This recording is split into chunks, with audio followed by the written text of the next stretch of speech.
Növbəti sualda sual verir ki, mən müşriklərin kəsdiyi əti alıram, belə fikirləşirəm ki, kitab əhlinin kəsdiyi bizə halaldırsa, deməli müşriklərin kəsdiyini demək olar. Çünki onlar da müşrik idi, doğru düşünürəm. Bu sualda müşrik kimə deyirsiniz? Yəni bütpərəstlərə, məsələn, Kitaylılara və s. Hindistanlara bunları mı qəsd edirsiniz? Onları qəsd edirsinizsə, onların kəsdiyini Allah Azza və Cəllə haram etmişdir. Yəni onların, müşriklərin kəsdikləri nədir? Haramdır. Kitab əhlinin kəsdiyi isə Allah bizə halal edir. Çünki kitab əhlinin, necə ki İbn Kəsir rahimehullah ayənin təfsirində buyurur ki, kitab əhli baxmayaraq ki, ibadətlərində Allaha şərik qoşurlar, lakin onlar heyvanları kəsdikdə Allah Azza və Cəllənin adını çəkirlər. Ona görədir Allah onların kəsdiyini bizə halal etmişdir. Yox, əgər siz müşrik dedikdə yəni cəmiyyətimizdə olan cahil müsəlmanları qəsd edirsinizsə, bu etiqadda problemdən irəli gəlir. Yəni müsəlman olan birinə müşrik deyərək təkfir edib, sonra deyirsiniz ki, biz müşriklərin kəsdiyini yedik. Bu birinci etiqadda problemdən xəbər verir.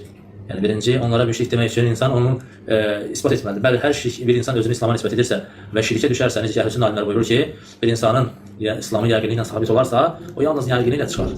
İslamdan yəqinliklə çıxar. Lakin hər şirkə düşənə həmən müşrik hökmü verilmir. Onlara müşrik deyilmir. Və dolayısıyla yəni bizim sualdan məqsəd Azərbaycan cəmiyyətində olan yəni cahil müsəlmanlar qəsd olunursa, birinci onlara müşrik demək yanlışdır. İkinci də onların kəsdiyini yeyə bilərsiniz.